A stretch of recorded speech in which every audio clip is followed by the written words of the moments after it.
All right, glad to have you back. Nigeria's Employers Consultative Association and the Center for Promotion of Private Enterprise have commended the federal government for putting on hold the implementation of the Expatriate Employment Levy. But the government recently announced a $15,000 and $10,000 levy on companies employing expatriates as directors and staff, respectively. But several protests forced the government to announce on Friday that it had suspended the implementation of the levy. Well, let's get to understand really the pros and the cons of this planned initiative. And I'm being joined by the President, International Center for Tax Research and Development, a former chairman of Ogun State Inland Revenue Service, Mrs. Morenike Babington Ashaye. Thank you so much. It's good to have you on the program, man.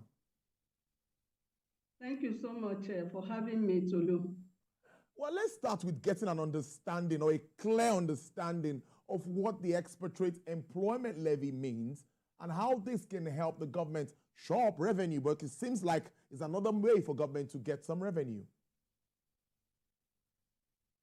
Well, that is true.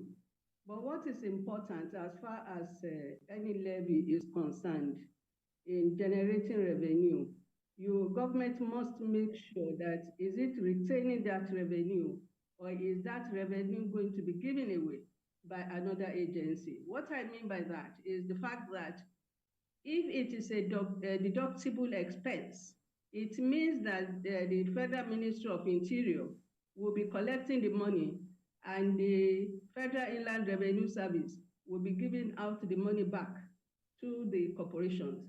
So when you look at both the minus and plus, at the end of the day, the government is not having anything. But critically, the expatriate employment levy is good because this is the only government that has entertained, that has listened to the cry that a lot of expatriates are in the employment that Nigerians are capable of doing. When you go to several organizations, you see finance director, you see in so many aspects of our economy, whether it is construction, whether it is manufacturing, whether it is consultancy, we have a lot of expatriates. And we have a lot of expertise in Nigeria that can fit into these positions. So anyone, we actually commend the Tinubu administration for being the first government over 40 years that have listened to the cry of the people that a government cannot bring in expatriates where Nigerians have the capabilities or they have the expertise. Now, when you look at the real deal of the EEL, I don't particularly agree that it is a financial contribution. I would have loved a situation where that levy would have been a penalty, because if it is a penalty, then it will not be deductible. It will not be taken by the Ministry of Interior and given out by Federal Inland Revenue Service. And the reason why it can be a penalty will be the fact that a company is insisting that I must bring my expatriates, whereas we have the expertise. So if we have the expertise, we have the experts in Nigeria, and a company or an organization, and even the government. Because when I look at the structure of the EEL, the Expatriate Employment Levy, if it is a penalty, there is no exemption, whether it is a consulate, whether it's a high commission, whether it's even government, because they put government officials there. Nobody will be exempted because it's going to be a penalty for you bringing in your experts instead of using Nigerian experts. Like you identified, the unique selling point of EEL is that it seeks to discourage employers in the country from employing expatriates for roles which expertise is available in country. Yes. But how well has Nigeria for some time managed the issue of local content? I know in the oil and gas sector, a lot is being done to deepen indigenous participation. But how well are we doing in your understanding? You see, the issue is that in this country, our ministries and agencies are not working together. For example, now the Federal Ministry of Interior has it been able to give to the National Assembly the statistics that yes, these expatriates are actually more than what we require. What is the statistic that we have to defend what they are doing at the moment? I know, basically you go to many organizations, you see them there, especially in the finance, construction and so on. But we should be able to defend with statistics. And ministries, agencies must work together. The Ministry of Labor over the years, it has been what one can call a desk operator, sitting down in the office doing nothing, not actually looking at the labor force. How do we bring about the needed labor force? A lot of our youth go to the university just doing whatever they like and not what the country needs. And that is what is important. The Ministry of Labor should have itemized the needs of the country and will go to universities to encourage them to speak with, even at secondary school level. This is the need of the country at the moment. And that is how we can build up our data on the expertise we are likely to have or the availability of our people in various sectors. So we need to work together. The Ministry of Labor has a lot of work to do. They have not been doing a lot as they should. They have a lot of work to do in analyzing what are the needs of various agencies, various private sectors, because they are supposed to supply labor for everybody. And if we are able to work together, by the time we are presenting to the National Assembly, we will be presenting with facts to the National Assembly. For example, now, if a senator is asked to defend this EL, it may not be in a position to defend it other than say that, we are trying to make sure that, Nigerians are in place, But there could be the truth that we lack expertise in certain areas. So I would say that we need to be working together, agencies, Ministry of Labor, the Ministry of Interior, the Immigration Service, everybody should be working together so that we don't just make pronouncements that we are going to jettison within a few days. Interesting stuff. But there seems to be no law for the imposition of the EEL at the moment. So how effective can this be finally imposed by government? So it will not be effective. As a matter of fact, it is null and void. You see, one thing that I would like our legislators to please do their duty. They have to inform all agencies of government. Whatever you want to get approval for, let us know before you bring your budget, before you bring the finance bill. For example, now, the legislators have already approved how the government will source funds for implementing the 2024 budget. Nobody can just come out of nowhere and say, yes, if we do this, we're going to get revenue. No, you don't have approval of the legislators because this EEL now, we have to understand that companies plan. Let me just give you a small example there, Tolu. You see the disruption, a lot of losses that organizations are incurring now because of foreign exchange. It is because we don't have physical discipline. If we have it, it will not happen. IMF and World Bank cannot come to us when we have already presented to the National Assembly that dollar is going to be 794. And then the IMF and World Bank will just come and tell us, reduce. You can't do that within the fiscal year. It's not possible. So whatever EEL is brought now, they will have to wait. because they have to present to the National Assembly. They have to convince the National Assembly that, yes, they want to implement this for these reasons. And the National Assembly will see along with them and approve it.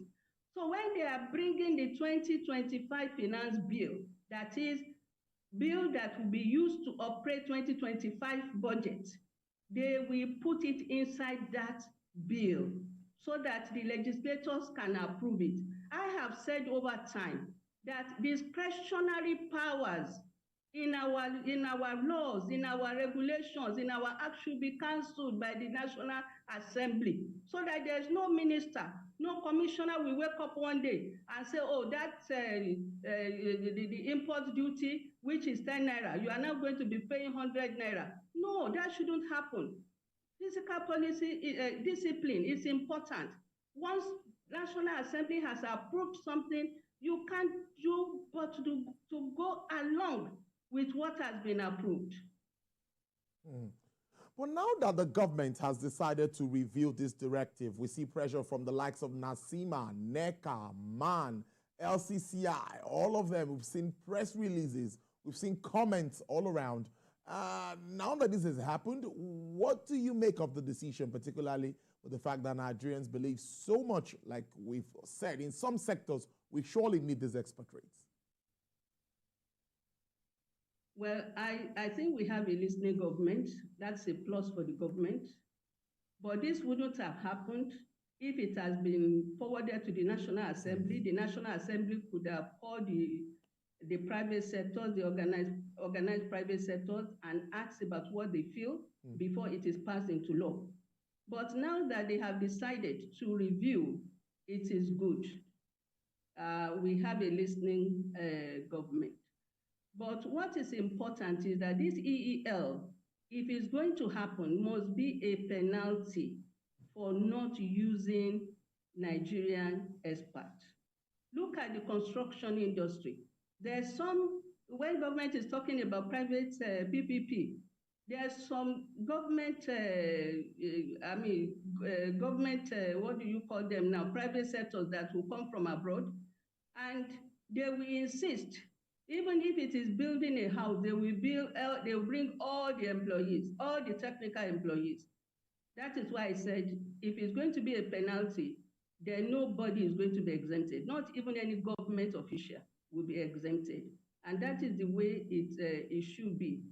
For me, I think those who are saying that we need this expatriate, why should we continue to deceive ourselves?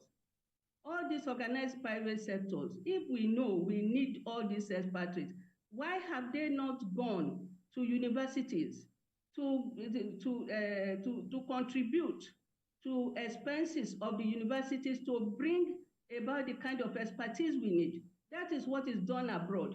When you know that we do not have certain expertise, you go to the universities, you can bring up a chair, you can contribute towards their expenses to make sure, because it will be liable in taxes.